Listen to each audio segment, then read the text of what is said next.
নমস্কার। আপনার কি অশ্বিনী নক্ষত্রে জন্ম? অশ্বিনী নক্ষত্র হলো কেতুর নক্ষত্র। মেষ রাশি 0 ডিগ্রি থেকে 13 ডিগ্রি 20 মিনিট পর্যন্ত এই অশ্বিনী নক্ষত্র অবস্থান করে। এর প্রতীক হলো ঘোড়ার মুখ এবং অশ্বিনী নক্ষত্রের দেবতা হলো অশ্বিনী কুমার দেয়। এই নক্ষত্রে যারা জন্মগ্রহণ করে তারা ভালো চিকিৎসক হতে পারে।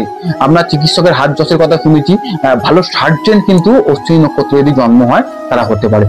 দেখুন, এই নক্ষত্রের ক্যারেক্টারই হলো একটা ডুয়েল ভাব নির্দেশ করে। তো মঙ্গল যদি থার্ড হাউসের সঙ্গে কানেক্ট হয়ে এই অশ্বিনী নক্ষত্রে অবস্থান করে তারা কিন্তু যমজ ভাই বোন হতে পারে। এবং শুক্র যদি এই অশ্বিনী নক্ষত্রে অবস্থান করে এবং সপ্তম ভাবকে কানেক্ট করে তাদের কিন্তু দুবার বিবাহ হওয়ার সম্ভাবনাও কিন্তু দেখা যায়। তাই এই নক্ষত্রে যাদের জন্ম তাদের গাড়ি বাড়ি যানবাহন হবার যোগ তাদের ভালো মাত্রায় থাকে। তাই এই নক্ষত্রকে কিন্তু আপনারা ভয় পাবেন না। অনেকে কি কেতুর নক্ষত্রে জন্ম বলেই তারা কিন্তু ভয় পেয়ে যায় অশ্বিনী নক্ষত্রে জন্ম বলে।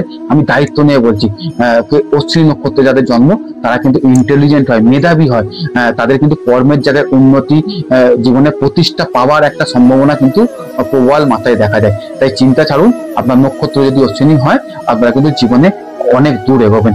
ভয়কে দূরে সরিয়ে আপনারা কিন্তু এগিয়ে চলুন। নমস্কার।